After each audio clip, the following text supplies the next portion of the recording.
Hello again. So today's lecture is titled Levels of Focus, and to put some background to this, I read a book recently called Quiet Leadership by David Rock, and it was really good. There were some excellent bits in there, and it's very much about taking a coaching approach to leadership and to management. And one of the models that he introduced in that is this idea that we have different levels of focus, and any group might be in one of these levels of focus, and it could be the wrong level. So his suggestion is that we need to make sure that we're focusing on the right thing at the right time. And it's based on this premise that in the role of facilitator, coach or leader, it's not knowing what to do all the time that counts, but knowing what to do when you don't know what to do, which sounds a bit counterintuitive, but it's not about always having the answer, but it's knowing how to help people with their thinking. So let me show you what those levels of focus were. There are 5 different levels to this, and at the top you've got a V, and then a P, and then a D, and then another P, and then another D. And that stands for 5 different words, and let's take the first one. That would be the vision.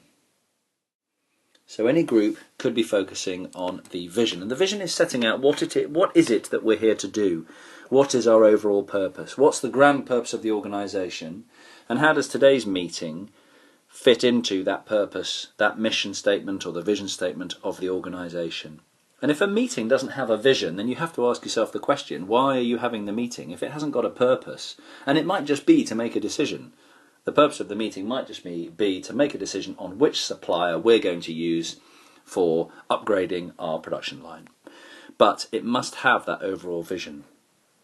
Now, once you've established the vision, you have to do an element of planning. So something will have to go on in the team that will allow you to enact the vision.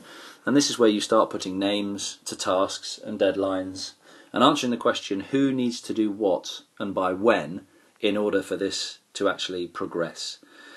So the planning stage is guided by the vision.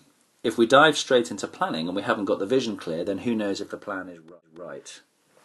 Once the planning has been agreed and everybody's bought into it, we're then into the detail of the job at hand, the detail of the stuff that needs doing. And this is where we go out and we do the doing.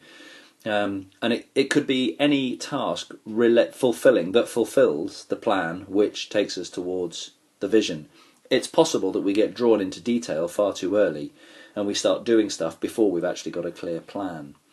And these first 3 levels are all very necessary. But below that we have 2 different kinds of thinking which are often very unhelpful. And one of those is problem thinking. And problem thinking is where all we ever identify is things that are going wrong. All we ever identify is the barriers, the blockages, the things that are holding us back.